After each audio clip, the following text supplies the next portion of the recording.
So we looked at 500,000 leaders from associations, from corporations, from nonprofits, and we asked 2 million people so far, it's continually growing every month, to rate those leaders on a series of competencies.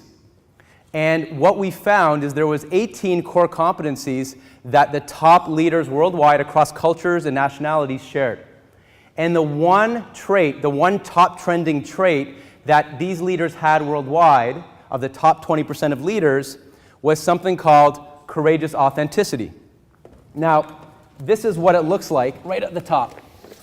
It's right at the top of this circle. The top are the creative competencies. The bottom are the areas that people may need some work on. And what we found is this, and you can ask yourself right now if you're demonstrating some creative you're demonstrating this particular leadership quality.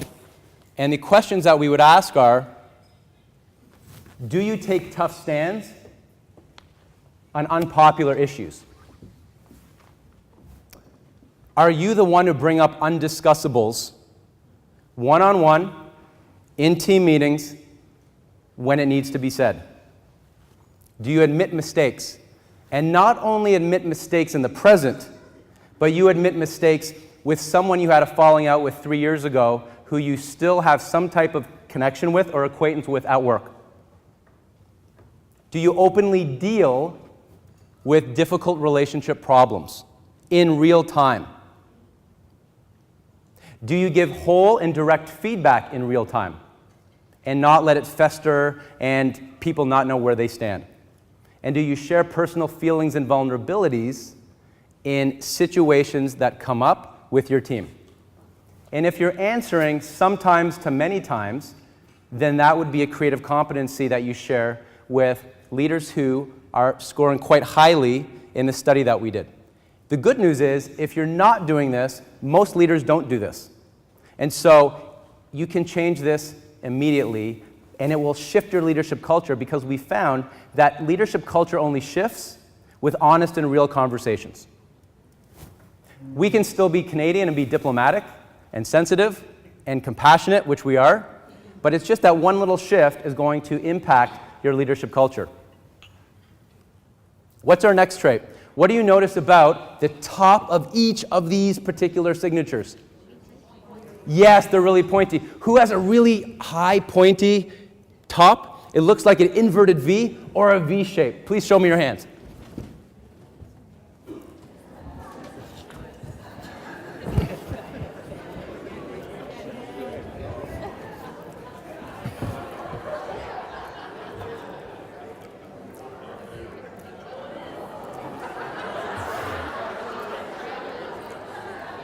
Yes, sir, thank you. If you have that trait in your writing, you have something in common with Elon Musk, global entrepreneur and inventor, and one of the heroes of the 20th century, Swedish diplomat in World War II, Raoul Wallenberg. And that is the sign of the proactive problem solver. You see, people who have this trait combine curiosity, critical thinking, healthy skepticism, and applied abstract imagination.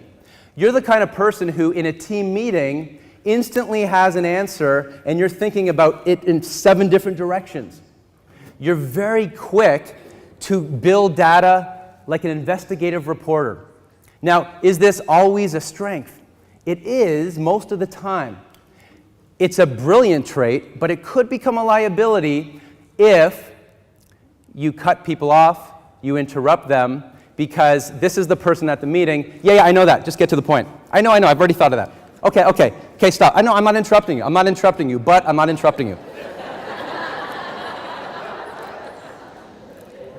And so the way around that is simply listen. Listening is the most underrated tool of top leaders. Let every person in the meeting speak first. Bite your lip until it bleeds if you need to. Acknowledge each voice, because there's other types of thinking styles. There's cumulative thinkers whose mind, this is mine a little bit, mine works like a building block where you say, I'll get back to you, just give me some time to think about it. I want to talk to someone else first. And those individuals will feel shut down if you're constantly jumping in. So simply by listening and let everybody talk first is going to shift your leadership culture in your next meeting.